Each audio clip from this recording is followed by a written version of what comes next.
സർക്കാർ ജീവനക്കാർക്ക് ഇന്നും ശമ്പളം കിട്ടുമോ എന്നതിൽ ആശങ്ക. പണം നൽകാനായില്ലെങ്കിൽ ഇന്നും ജീവനക്കാരുടെ ട്രഷറി ശമ്പള അക്കൗണ്ടുകൾ മരവിച്ചേക്കും. 1-ാം തീയതി ശമ്പളം കിട്ടേണ്ട 1 ലക്ഷം സർക്കാർ ജീവനക്കാർക്കാണ് ശമ്പളം മുടങ്ങിയത്.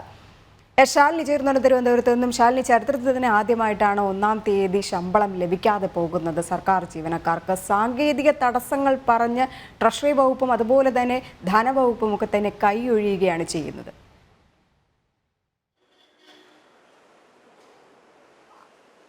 രജനി സൂചിപ്പിച്ചതുപോലെ തന്നെയാണ് സംസ്ഥാന വ്യാപകമായി സാമ്പത്തിക പ്രതിസന്ധി അതിരൂക്ഷമാണ് എന്നുള്ളതാണ് സർക്കാർ വിലയിരുത്തുന്നത്. ഇതിന്റെ ഭാഗമായിട്ടാണ് ഇപ്പോൾ ശമ്പളമടക്കം സർക്കാർ ജീവനക്കാർക്ക് ശമ്പളമടക്കം മുടങ്ങുന്ന സാഹചര്യത്തിലേക്ക് സംസ്ഥാനത്തെ കാര്യങ്ങൾ എത്തുന്നത്. 7 മാസമായി ക്ഷേമ പെൻഷനുകൾ മുടങ്ങിക്കിടക്കുകയാണ്.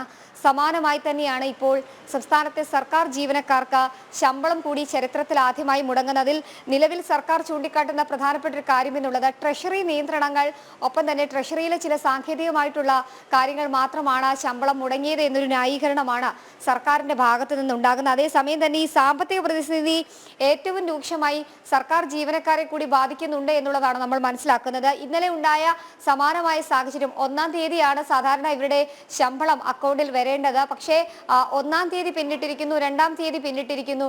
ഇപ്പോൾ അവരുടെ ശമ്പളം നിലവിൽ എത്തിയിട്ടില്ല. പലർക്കും ഇനിയും ശമ്പളം കിട്ടാനുണ്ട്. ഇനിയും അത് വൈകും, മുടങ്ങുമെന്നുള്ള സൂചനകൾ കൂടിയാണ് നമുക്ക് ലഭ്യമായിക്കൊണ്ടിരിക്കുന്നത്. കഴിഞ്ഞ ദിവസം കേന്ദ്രത്തിന്റെ സഹായം എത്തിയതാണ് കുറച്ചെങ്കിലും ആളുകൾക്ക് ഇത്തരത്തിൽ ശമ്പളം കൊടുക്കാൻ സഹായകമായത് എന്നുള്ളതാണ് വിലയിരുത്തപ്പെടേണ്ടത്. അത്തരത്തിൽ സംസ്ഥാനം കടുത്ത സാമ്പത്തിക പ്രതിസന്ധിയിൽ ഒരു ഭാഗത്ത് തുടരുന്നു, മറുഭാഗത്ത് സർക്കാരിന്റെ ആർഭാടവും ദൂർത്തും തുടരുകയാണ്. പ്രത്യേകിച്ച് ഈ നവകേരളം കേരളീയം പരിപാടിക്കൊക്കെ പിന്നാലെ ഇപ്പോൾ മുഖാമുഖം പരിപാടിയുമായി മുഖ്യമന്ത്രിയും സംസ്ഥാനത്തെ മറ്റു മന്ത്രിമാരും മുന്നോട്ട് പോകുന്ന ഒരു സാഹചര്യമുണ്ട്. യുവാക്കളെ കാണുന്നു, അങ്ങനെ വിവിധ മേഖലകളിലെ ആളുകളെ കണ്ട് ഉള്ള പരിപാടി. ഇതിന്റെ പബ്ലിസിറ്റിക്കായും മറ്റുമൊക്കെ കോടികൾ ചെലവഴിക്കുന്ന സാഹചര്യം, ഇതിന്റെ നടത്തിപ്പിനായി ലക്ഷങ്ങൾ പൊടിപൊടിക്കുന്ന ഒരു സാഹചര്യം. അതേസമയം തന്നെയാണ് ഇതിനു വേണ്ടി പ്രവർത്തനങ്ങൾ ഏകോപിപ്പിക്കുകയും മറ്റു നടപടികൾ പൂർത്തീകരിക്കുകയും ഒക്കെ ചെയ്യുന്ന സർക്കാർ ജീവനക്കാർക്ക് അവരുടെ ജീവിതത്തിലെ അവരുടെ ചരിത്രത്തിൽ ആദ്യമായി ശമ്പളം മുടങ്ങുന്ന ഒരു സാഹചര്യത്തിലേക്ക് കാര്യങ്ങൾ പോകുന്നത്. മുൻപും ട്രഷറി പ്രതിസന്ധിയിലായി ബില്ലുകൾ പാസ്സാകുന്നത് നിർത്തിവെച്ചിട്ടുണ്ടെങ്കിലും അന്നൊന്നും തന്നെ ഇത്തരത്തിൽ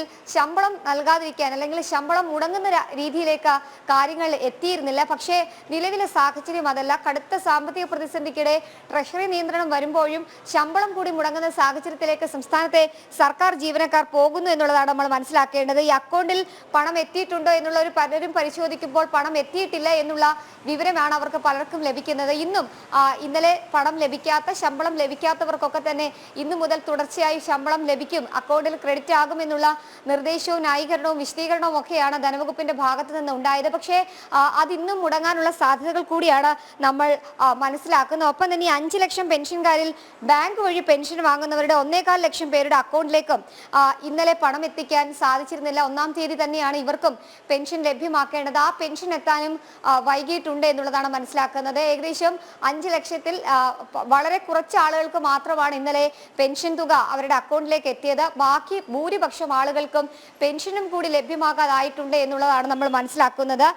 ഇതിനുള്ള പണം കൈമാറിയെന്നൊക്കെയാണ് സർക്കാർ വിശദീകരണം. പക്ഷേ ഇവർക്കുള്ള പണം അല്ലെങ്കിൽ പെൻഷൻ ഇതുവരെ പല അക്കൗണ്ടുകളിലേക്കും എത്തിയിട്ടില്ല എന്ന് നമ്മൾ മനസ്സിലാക്കുന്നുണ്ട്.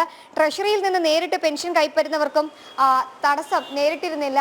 പക്ഷേ ഇന്ന് അതിനുമുള്ള സാധ്യതകൾ തെളിയുകയാണ് എന്നുള്ളതാണ് നമ്മൾ മനസ്സിലാക്കുന്നത്. എന്തായാലും സെക്രട്ടേറിയറ്റ് ജീവനക്കാരും ഒപ്പം തന്നെ റവന്യൂ, പോലീസ്, ട്രഷറി, GST തുടങ്ങിയ വകുപ്പുകളിലെ 1 ലക്ഷത്തോളം ജീവനക്കാർക്കാണ് ആദ്യ ദിനം ശമ്പളം നൽകുന്നത്. ഇവരിൽ ഭൂരിപക്ഷം ആളുകൾക്കും മാർച്ച് 1-ാം ദിവസവും 2-ാം ദിവസവും ഒക്കെ ശമ്പളം അവരുടെ അക്കൗണ്ടിലേക്ക് എത്തിയിട്ടില്ല. എന്തായാലും സാമ്പത്തിക പ്രതിസന്ധി ചൂണ്ടിക്കാട്ടിക്കൊണ്ട് മുഖം രക്ഷിക്കാൻ ഒരു നീക്കം സർക്കാർ നടത്തുമ്പോഴും ആർഭാടങ്ങളും ദൂർത്തും ഉൾപ്പെടെയുള്ള പ്രവർത്തനങ്ങൾ സർക്കാർ മറുഭാഗത്ത് തുടരുകയാണ്. സർക്കാർ ജീവനക്കാരെ ഉൾപ്പെടെയുള്ളവരെ മണ്ടന്മാരാക്കിക്കൊണ്ടാണ് ഇത്തരത്തിലൊരു പ്രവർത്തനം സർക്കാർ തലത്തിൽ നടക്കുന്നത്. രജനി, ശരി, ഭരണ ചെലവിന് പോലും പണമില്ലാത്ത അവസ്ഥയിലേക്ക് എത്തിച്ചേർന്നിരിക്കുന്നു. ദൂർത്ത് തന്നെയാണ് കാരണം. സംസ്ഥാന സർക്കാരിന്റെ അതിദൂർത്ത് തന്നെയാണ് ഇതിന് കാരണം. ഇന്നെങ്കിലും ശമ്പളം ലഭിക്കുമോ എന്നാണ് ജീവനക്കാർ ഉറ്റ് നോക്കുന്നത്. ശാലിനിയാണ് വിവരങ്ങൾ പങ്കുവച്ചത്.